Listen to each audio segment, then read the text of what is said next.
E aí pessoal, tudo bem? Em sistema de transmissão de dados, hoje eu quero te falar sobre o sinal analógico e o sinal.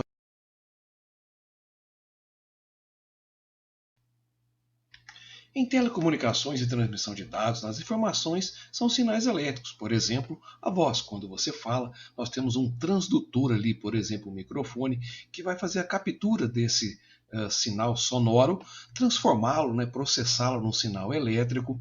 E depois, do outro lado, nós temos o processo inverso, onde nós pegamos, esse sinal elétrico e aplicamos no outro transdutor, por exemplo, no fone ou numa caixa de som, para que possamos então ouvir aquele áudio. Nesse processo, com certeza, nós passamos por um dos tipos dos sinais, os sinais analógicos e os sinais digitais. São essas duas classificações que nós temos para os sinais em transmissão de dados. Bom, de modo geral, os sistemas analógicos eles permitem medir sinais físicos de magnitudes variáveis, incluindo sinais elétricos. Então, ao longo do tempo, nós temos uma grande oscilação com relação à informação que está sendo transmitida ou recebida. O sistema analógico ele também pode ser empregado em eletrônica, por exemplo, para monitorar e controlar diversas variáveis como temperatura, pressão, posição, velocidade. Nos sinais analógicos, os valores eles variam continuamente e eles podem apresentar uma determinada gama de valores que são mensuráveis, ou seja, eles têm que estar dentro de uma determinada faixa que pode ser identificada. Então, ao longo do tempo, qualquer valor dentro de uma determinada faixa poderá então ser associado a um sinal analógico. Vejamos alguns exemplos de sinal analógico, por exemplo, na telefonia. Sim, ainda na telefonia nós temos sinais analógicos sendo utilizados. Apesar das redes de telefonia já estarem praticamente todas digitalizadas, em algum momento você pode se deparar, por exemplo, com um telefone sem fio que utiliza de alguma forma algum sinal analógico. A televisão analógica, que ainda está em funcionamento no nosso país e que deve ser totalmente desligada até 2023. Essa, pelo menos, é a previsão da Anatel. Por exemplo, em controle de luminosidade de lâmpadas, não somente incandescentes, mas lâmpadas de LED ou até lâmpadas fluorescentes. Existe sempre um dimmer que pode variar a intensidade, a luminosidade, o brilho de uma determinada lâmpada. Isso também é um sinal analógico. Nós temos também controle de velocidade de motores, onde nós podemos variar desde um mínimo, desligado, por exemplo, até a velocidade máxima de um determinado motor. Temos também sinais de áudio e vídeo, por exemplo, em equipamentos que ainda utilizam sinais de RCA ou VGA, nesses cabos nós temos sinais ali analógicos. Ainda no rádio, na radiotransmissão, utilizando, por exemplo, sinais AM e sinais FM.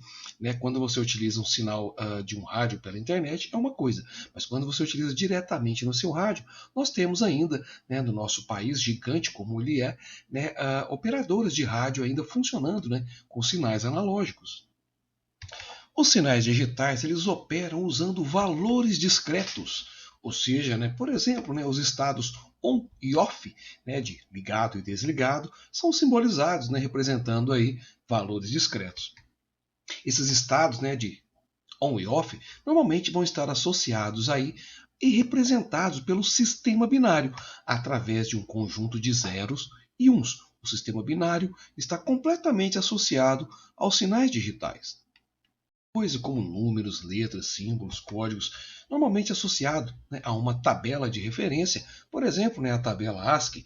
Nós temos também que os sinais digitais, de modo geral, vão estar associados a valores de amplitude, de tensão e corrente, normalmente de tensão.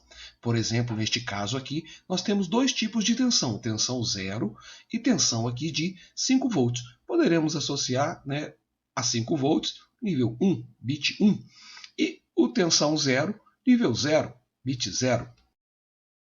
Às vezes nós teremos também polaridade, tensão negativa.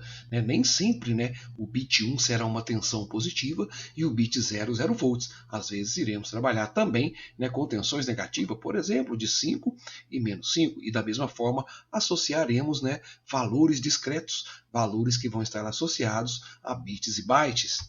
teremos também casos com mais de 2 estados de tensão, às vezes uma tensão positiva, às vezes uma tensão negativa e às vezes a tensão zero. E tudo isso tem que funcionar de modo conjunto, né, identificando de acordo com o código, né, o que é aquilo que realmente está sendo representado, né, o bit 0, o bit 1 e assim por diante.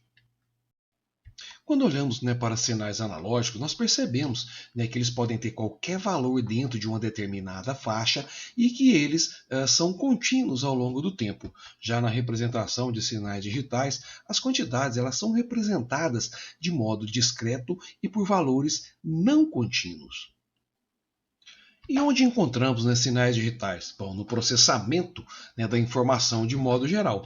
Então, nos computadores, nos notebooks, também nos tablets, né, qualquer equipamento hoje em dia que utilize algum processamento, né, de dados, de informações, ele irá trabalhar claramente com sinais digitais.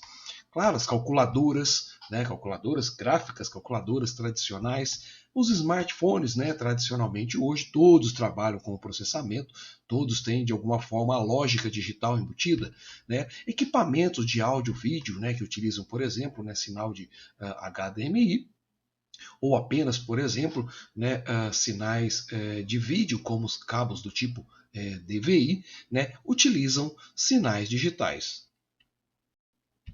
As Smart TV, né, de hoje em dia, claro, também, né, já estão, né, diretamente interligadas com os sinais digitais, né. Se ela não tiver um conversor embutido, você pode colocar um conversor externo, né, para que você receba, por exemplo, o sinal de TV digital, né, e aí ele converte o sinal digital para o sinal analógico que será exibido, né, na sua TV. As TV Box, né, também, né, trabalham já diretamente com sinais digitais, né, recebendo através de Wi-Fi ou através de um cabo Ethernet, né, aquilo que será exibido, mostrado, né, e comunicado através, né, de um cabo HDMI, por exemplo, com uma Smart TV, né, ou com uma TV, né, simples que tenha uma entrada, né, de HDMI. Esses são exemplos, né, em que nós temos claramente o uso de sinais digitais. Bom, galera, com relação a esse tema, era o que eu queria apresentar para vocês. Deixe seu like, seu dislike, faça comentários, sugira temas, inscreva-se no canal, tudo isso é muito importante. Espero que estejam e fiquem bem. Um forte abraço a todos.